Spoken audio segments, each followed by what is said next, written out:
Excellent. Welcome to this ritual for Mercury on the Ides of May 2022, Mercuralia. Deus Mercurius Cisonius assiet faveatque nubis.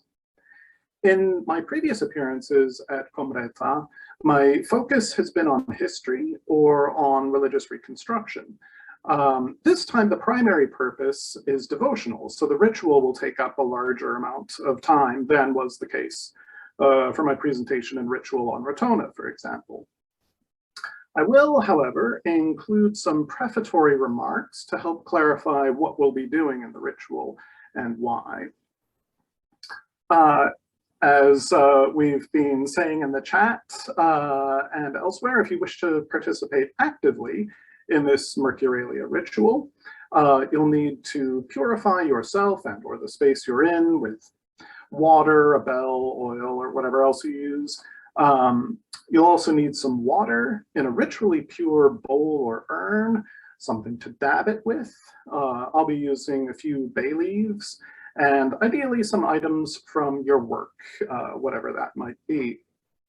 Now that so many people are working from home, domestic and professional spaces are once again blending together, as was often the case in the ancient world, where craftsmen might live in a room in back of their shops, and farmers lived by the fields they cultivated. So if you haven't yet gotten those items, feel free to take a few moments to get them while I babble. Or if you'd rather attend the ritual without actively participating, that is fabulous as well. My prefatory remarks are likely to run for 15 minutes or so before the ritual portion really begins. So for those who don't know me, my name's Owen, aka Viducos Brigantici filius. My pronouns are he, him, or they, them. I'd like to acknowledge that I'm giving this presentation on land ceded by the Potawatomi, Ojibwe, and Ottawa peoples, to whom this land is traditionally sacred, as well as to the Sauk and Fox nations, the Mascoutin, the Illini Confederacy, and others. I'm a member of Mantalon Bolgon and also of Teutagalation now. I run the website deomercurio.be, and I've been a devotee of Mercury for about as long as I've been a pagan. That god's versatility, lighthearted charm, wisdom, appreciation for balance, ability to communicate and to transcend differences, generosity, inventiveness, love of peace, and benevolence to those who are out of their native element. All of these traits combine in Mercury in a way that I find irresistible. And the ancient Gauls found this combination irresistible as well. It was said in antiquity that of all the gods, the Gauls most worshipped Mercury, of whom they had the greatest number of images. They considered him to be the inventor of all the arts, the guide of ways and voyages, and the god who had the greatest influence over money matters and commercial exchanges. This information is transmitted to us in De Bello Gallico by Julius Caesar, but in the part of Book 6 known as the ethnographic excursus, which was probably from the earlier Greek philosopher Posidonius. Like other statements, not all, but many other statements about Gaulish religion in the ethnographic excursus, this characterization is verified by the archaeological and epigraphic records. We find in Gaul, primarily during the Roman period, a great number of depictions of Mercury, cheap clay statuettes for domestic use, monumental works in marble, fine works of silver, mid-range items in bronze or limestone or sandstone, and just about any other variation on the theme you can imagine. Mercury is popular in virtually all regions of Gaul, and apparently with all social classes. Most depictions of Mercury follow the classical canons. Mercury wears a traveler's cloak, a winged petasus or hat. Sometimes the wings are much more visible than the hat itself and almost seem to grow right out of the god's head. sandals that are normally winged as well, and not much else. In one hand, he holds a money bag, and in the other, a caduceus, or herald's rod.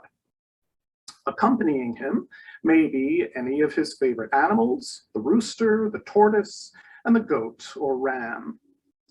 This is the dominant iconographic canon that we find all over the place in Roman Gaul. I emphasize this point because at times modern writers tend to focus on the less common, but extremely interesting, local variations on his iconography. Such variations include depictions where his head has 3 faces, all bearded, or where he is accompanied by a raven rather than the usual rooster.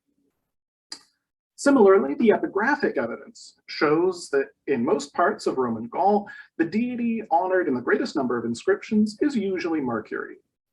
From epigraphy, we also learn the names of many of Mercury's local epithets. I did a little analysis of these recently, and you can find versions of the full report on the Teutagalation website, as well as on the English part of the site deomercurio.de. I found that the greatest number of Celtic epithets of Mercury from Gaul refer to a particular place. So, for example, Mercurius Dubno Caratiacus probably refers to Mercury of the domain of Dubno Caratios. Other epithets describe him as old or bent, which don't square with most of his depictions, or relate him to boars or to bears. But 2 Celtic epithets of Mercury stood out in this analysis, namely Cisonius and Viducos. These are special, firstly because they are used so frequently, secondly because they are attested over a fairly wide geographic area, though certainly with a concentration in the provinces of Belgica Prima and Germania Superior, and thirdly, because they alone of the major mercurial epithets are also used independently. That is, in forms such as Deo Cisonio or Deo Viducio, although formulations like Deo Mercurio Cisonio or Deo Mercurio Viducio are still more numerous. Fascinating and diverse as the Celtic epithets of Mercury in Gaul are, I should mention that most inscriptions honoring this god in Roman Gaul refer to him simply as the god Mercury, or Deo Mercurio in the dative, hence the name of my website. Now, no day is a bad day to honor Mercury. Today, however, the Ides of May was a day celebrated in antiquity as the god's birthday. Happy birthday, Mercury. Moreover, we have some interesting accounts of how Mercuralia was celebrated in ancient times. I say in ancient times, but I really mean in ancient Rome. And I should stipulate that there's no direct evidence that I know of from Gaul that Gallo-Romans closely followed Roman customs regarding the Ides of May. But religious observances and customs were known in Gaul in a general way. And I think it's likely that Gauls would have been curious, at least, about how their national god was worshipped in the Eternal City. The best, most detailed, and typically the most wittily subversive account of this holiday comes from the Roman poet Ovid. His account is in Book 5 of the Fasti. According to Ovid, here's how Mercuralia was celebrated in the city of Rome. Merchants would draw water from a fountain at the Porta Capena, collected in ritually purified urns, and then sprinkle the water using laurel branches over themselves and their wares. This would ensure good fortune for the year to come. For many years, I've been adapting this custom to modern use, and that's one key thing that we'll be doing in today's ritual. There are lots of aspects of this custom, consecrating work items with holy water, that I love. It brings the sacred into one's work life, and it's also a slight departure from the usual paradigm of ritual offerings. Before the COVID-19 pandemic, I would usually sanctify my work stuff in the office in person, But now that I've been mostly working from home for the last 2 years, it makes sense to do so on my home workstation, right where I'm standing. As much as there is to like about Ovid's account, our poet, who can never keep a straight face for very long, cannot resist the opportunity to poke fun at merchants for their avarice and deceitfulness. So he gives an example of a prayer that a merchant might offer on Mercuralia. Let my lies go undetected. Let my perjuries be unheard by Jupiter. Let me fleece my customers to my heart's content, that sort of thing. It's an amusing and, for an old lefty like me, quite delightful satire. One of our prayers is going to riff off of it, though for a more pious purpose. Given the connection with merchants and commercial goods, the Gallo-Roman deity we will honor here today is specifically Mercury Ciconius. The name Ciconius is variously explained, but one etymology, offered by Patricia de Bernardo Stempel, relates it to baskets, which, of course, are used for taking goods to market and for shopping. And Ciconius is actually Mercury's single most attested Celtic epithets in Latin inscriptions from Gaul. So I'm going to use a few dried bay leaves rather than a cut laurel branch to sprinkle the water for several reasons. True laurels don't grow natively around here, so you can't just grab a frond from anywhere like people could in the Mediterranean. But dry bay leaves still give you that a little whiff of that savory laurel aroma that's part of the experience. And as a commercial commodity, it also has a tie-in with Mercury's role in trade. The final reason is that most of my wares are actually electronic, so the water shouldn't come into contact with the working parts of them. You want to be very careful where you're dabbing the water, and a shorter handful of leaves gives you more control. For example, I'm going to dab the water on the part of my keyboard where my hands rest, rather than on the keys themselves, and on my monitor's stand rather than the screen, and so on. Talking of water, I don't want to neglect to discuss the fountain by the Porta Capena, where these merchants drew their holy water. Sometimes known in English as the Capine Gate, the Porta Capena was an important entry point to Rome for people traveling from the south. The fountain in question, unfortunately, no longer flows, so we're going to use some fancy footwork to sanctify water to use in its place. The geography of this spot is kind of interesting. It's the gate where the Appian Way enters Rome, just in front of the Circus Maximus, and in between the Aventine and Palatine hills. The Temple of Mercury was said to have been just beyond this gate, within the cities of Rome, within the walls of Rome, on the slopes of the Aventine, but facing the Palatine. Now, if you understand the historical significance of these places, you'll realize that this location is perfect for Mercury's role as mediator.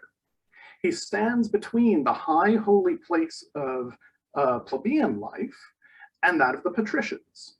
He's really on the plebeian side, by the way, nearer to the Aventine. And he's also handy to the Circus Maximus, where all kinds of equestrian events, staged hunts, races, and other such competitive events took place. And these are very much within Mercury's sphere of interest. There is some evidence that the Romans worshipped Mercury with the ritus Graecus, the so-called Greek rite, which, however, was very much part of Roman ritual customs. On the other hand, I'm not aware of much evidence for use of the Greek rite in Roman Gaul. The ancient sacrifice scenes that I've spotted normally show the sacrificers with their heads covered, whereas in the ritus Graecus, you would normally wear a laurel wreath, or perhaps go bareheaded. But as a nod to the possible Greek affinities of this holiday, I will shamelessly plunder and adapt the Homeric hymn to Hermes, the short version, not the short hymn, not the long one, although the latter would also be very relevant here for Mercury's birthday. So if you want an enrichment activity for later, feel free to dive into the longer hymn to Hermes as well. Offerings. So I'm going to offer the god some wine from the Moselle region. Yeah, I can see it. Maybe it's a Peace Plata Riesling. So in Roman Gaul, wine was a major commercial commodity, and including along the Moselle, and which would have supplied like the Roman legionaries and such along the Rhine River with a lot of their wine. And to this day, German white wines like this are nothing to scoff at. I'll also offer some frankincense, which is mentioned in the Orphic hymn to Hermes as an appropriate fumigation, as well as some cake, knowing that particular kind of Roman cheesecake, the fartu, was known to have been a common ritual offering back in the day. So this is a more conventional birthday cake type of cake. Okay, I think that's about it before we begin the ritual portion. Ooh, did I call it or what? I thought it would be about 3:42 when this would come up. So in order to kind of orient you about what's going on, so I have a statue of my regular statue of Mercury, which I've moved over to be close to the camera. So right now I'm looking at the camera. Right now I'm looking at Mercury. So if you're trying to understand what I'm doing, that's the idea. So I'm first gonna light a candle.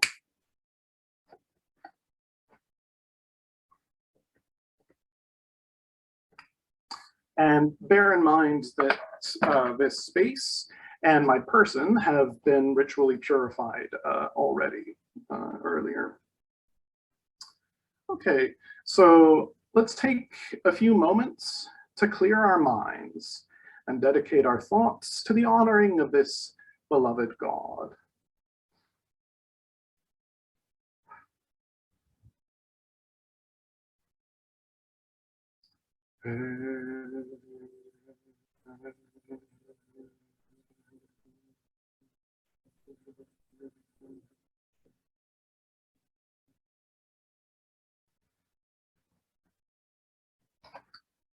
Hail to you, O Mercury Cassonius. Be present at these rites, I humbly pray you. Lord of the Puy de Dôme and the Arvernian land rich in herds, when the noble hills of the Eifel and Hunswick, we celebrate your birth this day. You, O Mercury, are the luck-bringing messenger of the deathless gods, supreme realizer of their will. You were born of the bashful Maya, daughter of Atlas, the rich-tressed goddess, beloved of Jove, who trysted with her in a cave of Arcady. From her you were born, and on your first day, you purloined the cattle of your brother Apollo, and invented the tuneful lyre, whose 7 strings recall the number of your mother and her sister Pleiades.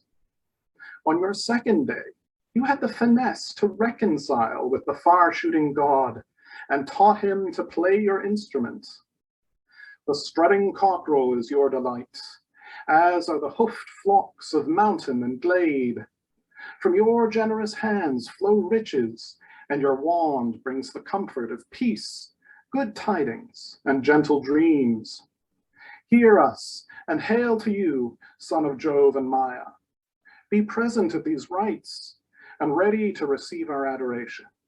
Hail, Mercury, giver of grace, guide, and giver of good things.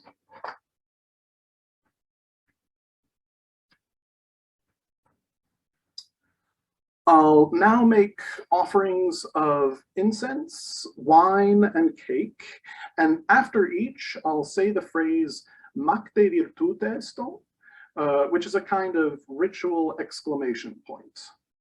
Feel free as participants, or merely as attendees, to repeat the word "Macte" after it in reply. So, "Macte virtute esto," "Macte." Sound good? Let's begin. We celebrate you, O Mercury, on this your birthday. And what would a birthday be without presents? Mercury Cassonius, I present you with this fragrant frankincense in the hopes that you find it pleasing.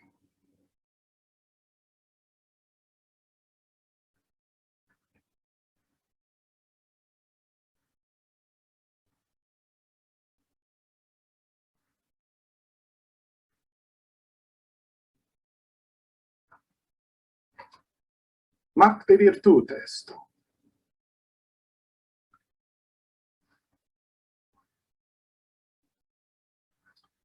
O Mercury, after sacrificing the cattle of Apollo, you are said to have rejoiced in the aroma of roasting beef. There is a time and a place for a cookout, but for a birthday celebration, I prefer a thoughtfully chosen potation myself. Mercury Cassonius, I offer you this celebratory libation of wine.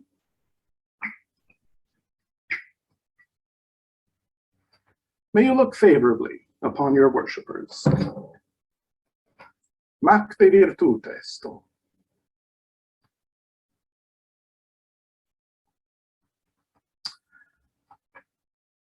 Finally, Mercury. Birthdays, for many of us, mean cake. I offer you this slice of cake in celebration of you and thanks for all your bounty.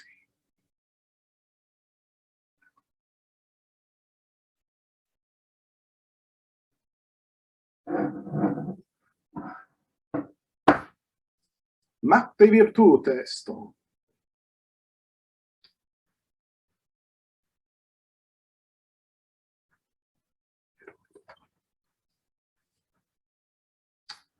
Okay, now that we have made these offerings, we'll next consecrate the water that we have carefully brought for the purpose. If you meant to do this, but forgot all about it, quick, grab some from the nearest tap. Or if you're watching on YouTube, you can hit pause and come back when you're ready with water in a sanctified container. Now, raise your vessel of water with me. O Mercury, you delight in all kinds of shifts and stratagems. Disguise does not disgust you. You are no stranger to the worlds of symbols, dreams, and make-believe. We present this water to you. We consecrate it to your sacred purposes. May it serve for us today as the water drawn from the Porta Capena did for the ancient people of Rome. May you imbue it with your numen. We did not, indeed, send away for this water from any enterprising trickster in modern Rome claiming to sell us water from that ancient fountain, which is now run dry. That would be pretty devious, but we are too clever to be so imposed on.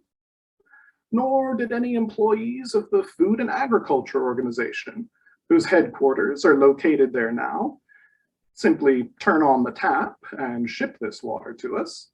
So that would be pretty rad. No, O roguish god, we obtained this water, which we present to you through our own knavish cunning. If this be not the genuine article, we won't tell if you don't. Macte virtute esto.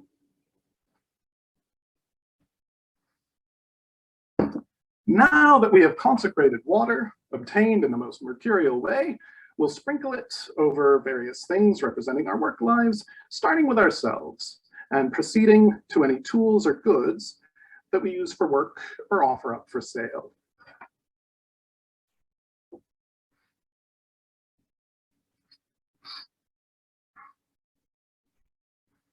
So again, I'm using bay leaves just because that's the call I made this year. May the blessings of Mercury be upon my head. May the blessings of Mercury be upon my lips. May the blessings of Mercury be upon my heart.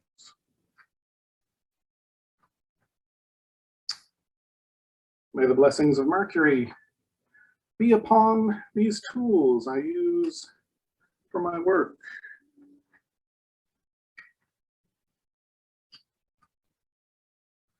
So I just did keyboard, monitor, and mouse. May the blessings of Mercury be upon these additional tools. I work in publishing, so here's a pica ruler, which I use occasionally to measure things in picas.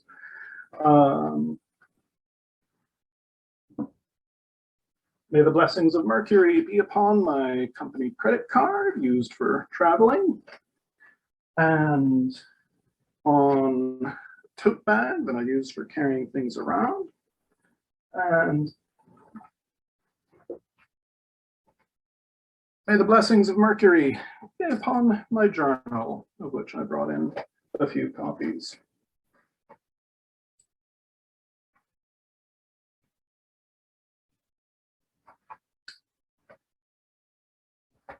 O Mercury, I implore your good luck on all these items and anything else that might be relevant that slipped my mind throughout the course of the year to come. Hail Mercury Caesonius, mac de virtute est.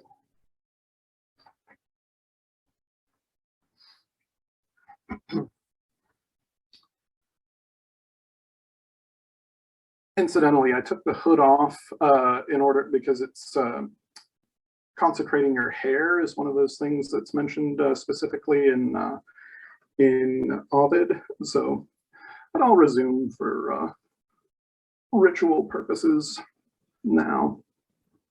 Okay, so once we're done sprinkling the water on our various items, I'd like you to join with me in a litany to Mercury Caesonius. I'm going to ask for the god's blessings in various domains, including some relevant to current affairs these days. If you agree and want to join in the petition, you can raise your voice with mine after each item as I repeat the Gaulish phrase, Vidiumi Caesonion, or I pray to Caesonius. So, Vidiumi Caesonion. There are 8 items in this petition, so 8 opportunities for you to show off your Gaulish language skills. Once again, this goes Vidiumi Caesonion. At least that's the way I pronounce it. Your mileage may vary.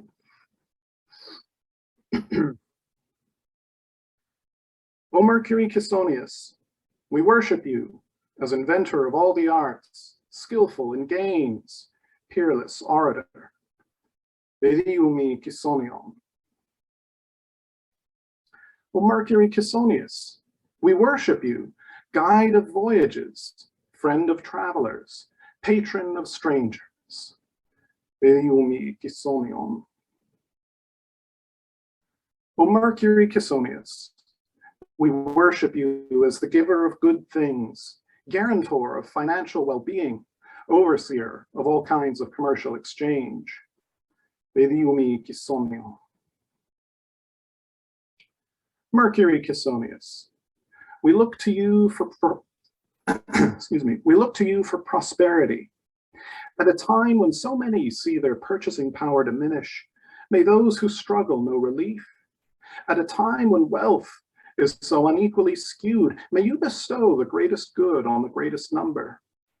And may the concentration of wealth in ever fewer hands cease, so that all may enjoy the blessings of your prosperity. Vidiumi Caesonion. Mercury Caesonius, inventor of all the arts, may your inventive genius light the way to ever greater inclusion and equity for those who've been disadvantaged. May new ways be found to shake off the shackles of injustice and lead us forward to liberation. Vidiumi Kisomion.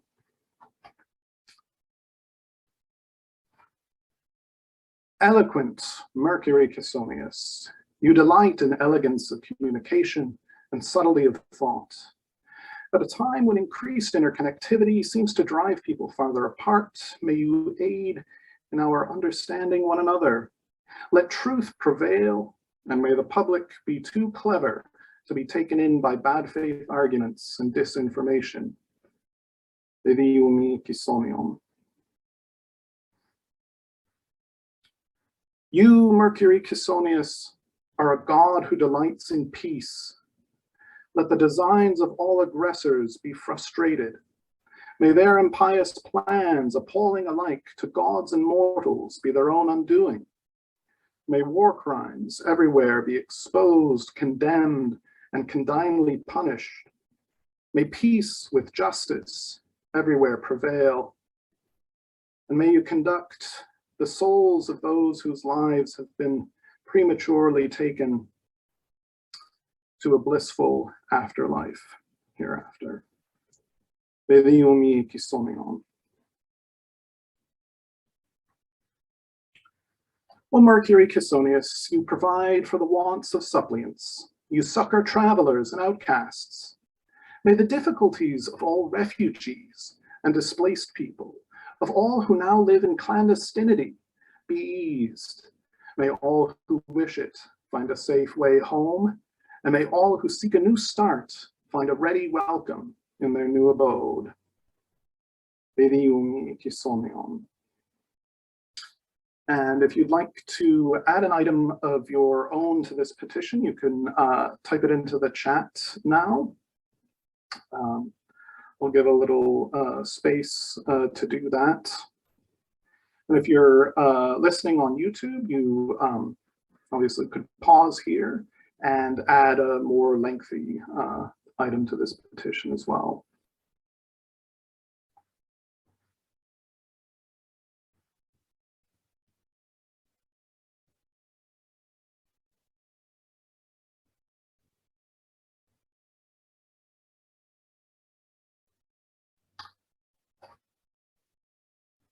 Macte virtute esto.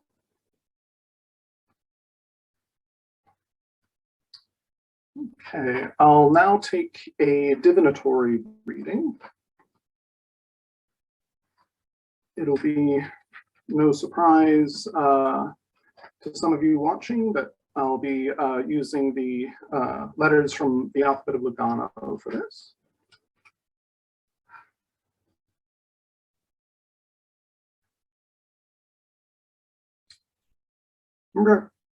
Mercury Kisonius, with the aid of Apollo Virtutis, Apollo who shows truth and reveals it through oracles, may you reveal to me through these lots your will.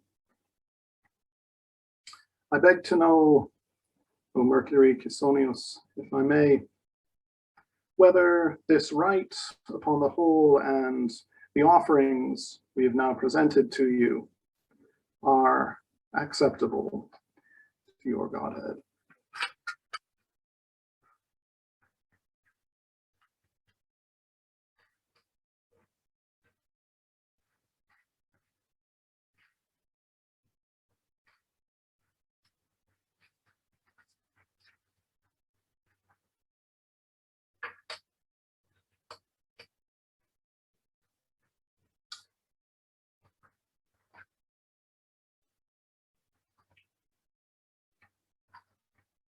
So I can show you what I drew, although I'm not sure if the picture is mirrored or not. Anyway, here's Uros. Next one was Nos, or Nu, I should say. Ipsilon, then Nu, and now Epsilon. Epos.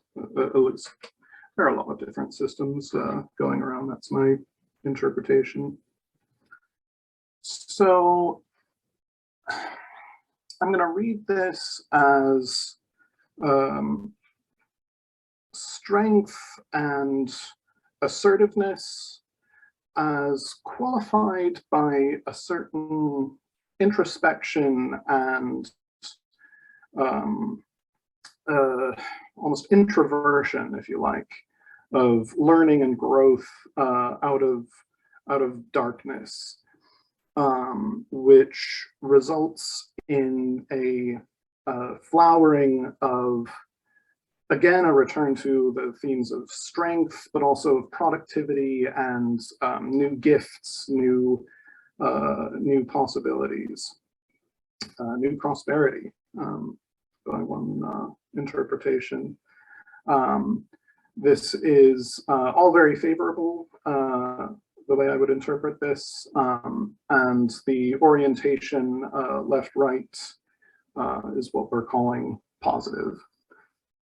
I've been back and forth with Morpheus Ravenna about which way should be positive and which way should be negative, but she ended up convincing me to switch over, so we're doing dextra versus positive. All right, I thank you all for attending. Above all, I thank the god Mercury Cassonius for his presence and for his favor and blessings. If anything in this rite be amiss, I pray that he accept this further libation of whiskey as a fiacrum.